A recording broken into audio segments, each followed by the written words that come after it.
let's do this third one. And we're going to continue that idea by looking at this and saying, well, what's the rate of change? So as I go from 1 to 2 to 3 to 4 to 5, we're increasing by 1. Let's not write that this time. But as we go from -1 to 6, we are increasing by 7. And from 6 to 25, ooh, now things are going to get kind of tricky. As we go from 6 to 25, we're increasing by 19. So clearly not linear. And then as we go from 25 to 62, wow, what are we increasing by on that one? Well, let's see. To get from 25 to 62, that would be 30. Give me a second, doing this in my head. 37? Yep, 37. And then from here to here, we're increasing by 61. Okay, so clearly not linear. And let's try the second rate of change and see what we get. So let's try that. So as we go from 7 to 19, I'm going to change colors here just for a little bit of contrast. As we go from 7 to 19, that increased by 12. As we go from 19 to 37, that increased by 18. And as we go from 37 to 61, that increased by 24. There we go. Okay, so we don't have a consistent first rate of change or a consistent second rate of change. Let's do the third one. Okay, so you saw this a minute ago, but consistent first rate of change, linear. Consistent second rate of change, quadratic. Consistent third rate of change, cubic. All right, so let's do it. Switch colors one more time. Let's go back to red. From 12 to 18, we added 6. From 18 to 24, we added 6. There we go. Found it, found it. This guy right here is cubic. Now, I'm not going to show you the graph for this one. I mean, I could, but I choose not to. What I am instead going to do is look at this and just kind of tell you what we're dealing with. Let's take 1 and raise it to the third power. What do you get? You get 1. That's not a 1. Let's just hang with me here for a second.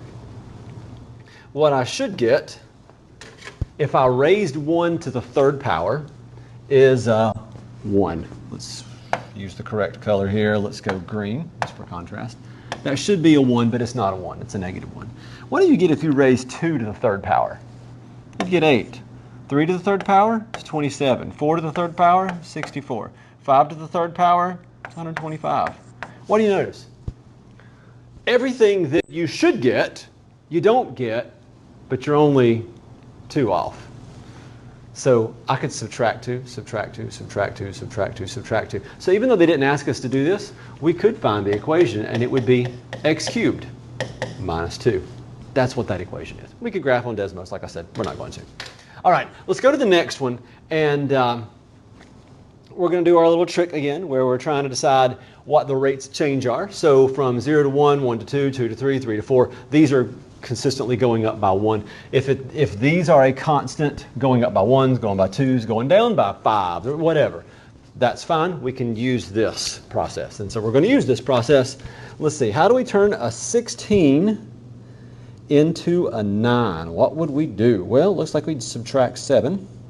From here, we'd subtract 5. From here, we'd subtract 3. And from here, we'd subtract 1. Okay, that is clearly not linear, but let's go to the second rate of change.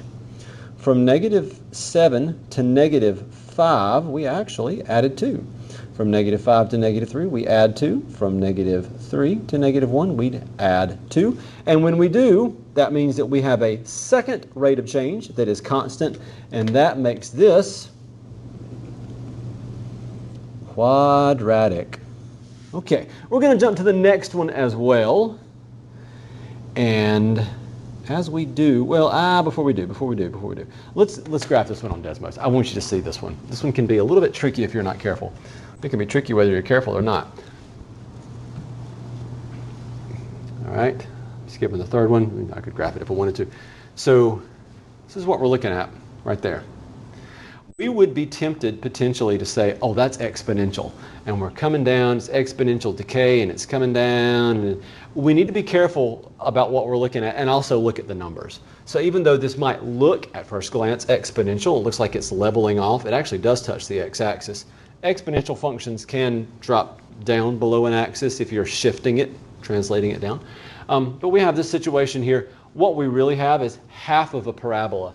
This thing would turn and go back up. So it would be squared. I'm just throwing that at you. All right.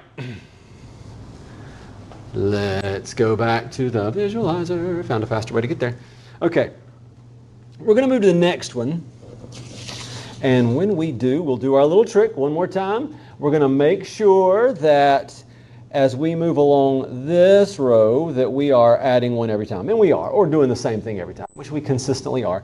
And as we move from 2 to 0, we would be subtracting 2. And here we're adding 2. And here we're adding 6. And here we're adding 10. All right, let's go to the second line of defense, the second rate of change. Add 4, add 4, add 4. Looks quadratic to me. I'm not going to graph this one.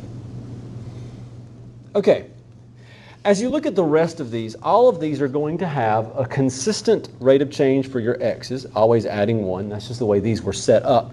However, the little tricks that we've been using so far may not work. Okay, notice this. Subtract 1, add 1, add 1, add 1. That's not going to work. Like I could waste your time by drawing this one, but it's not going to work. Let's graph this one. And when you graph it, you're going to really see what's going on. And then when we get to the other ones, you're also going to see some patterns as well that will help you identify some things. So we're going to graph this one. When you graph it, you'll see what's happening. And we will press this button right here. You better go. All right. This is the 6th problem. There we go. We've graphed it. Let's zoom in on it. Okay. Notice it kind of looks like a check mark. It comes down, bounces off. We have a line here. We have a line here. Any two points make a line. So we have something linear on this side, something linear on this side, and you're in this situation where you basically have an absolute value. This absolute value would normally, parent function, sit at the origin. It shifted -1, so 1 to the left, and then down 2. So left 1, down 2. This one's going to be absolute value. I'm going to write that on the paper, and then we'll go back to the paper. Absolute value is this one. We can look at the graph and tell that one. And we'll go back to the visualizer. Makes it sound so technical. Let's go to the visualizer and let's visualize. Okay, let's look at the pattern here. Now, if you're looking like, oh, I'm adding 1, I'm adding 2, I'm adding 4, I'm adding 8. Okay, now don't always think about addition or subtraction. Think about multiplication. How do you turn a 1 into a 2?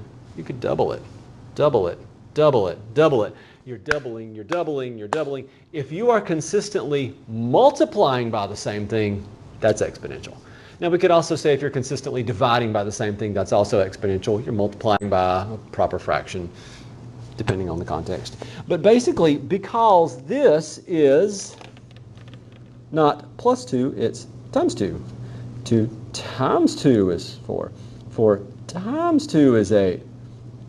8 times 2 is 16. Because we're consistently multiplying by the same thing every time.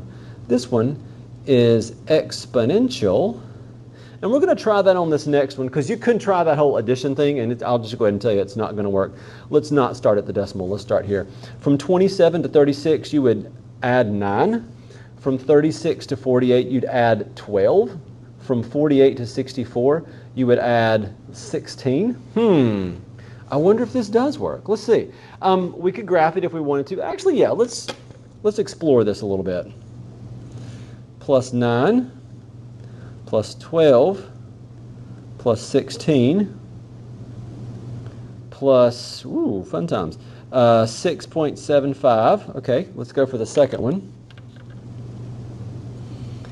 Plus 4, plus 3, plus 2.25.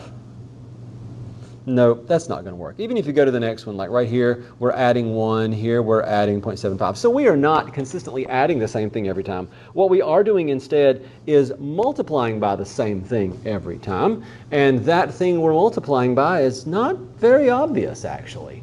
Not obvious at all. And they don't ask us to find out what we're multiplying by, but I am going to do so. So give me a second, let me grab a calculator. I'll awkwardly talk. Small talk as I walk across the room and grab my calculator, and we're going to figure out what we're multiplying by as we go from 20.25 to 27. So let's see. So if I wanted to turn a 20.25 into a 27, 20.25, and I want to multiply by something and get 27, I'm making up stuff, 1.5, whoops, 1.5, no, that's not it. So we can try all kinds of things. 20.25 times 1.4, getting closer. 20.25 times 1.3, that's not it. And we can try all kinds of fun stuff. Here's a good way of figuring it out every single time. Let's take 27 and divide it by 20.25, and that would tell me what I would have to multiply by in the first place to get there. So 1.3 repeating. So really it's 1 1/3, 4/3. So let's try it. Watch this. 20.25 times 4/3 is 27. Times 4/3 is 36. Times 4/3 times 4/3 times 4/3 if you wanted to go even further. We are truly multiplying by the same thing every time. This whole trying to add stuff fell through. This one is indeed exponential. Feel free to graph this one. If you graph it, I'll go ahead and warn you, it's probably not going to be super obvious, but it is going to work.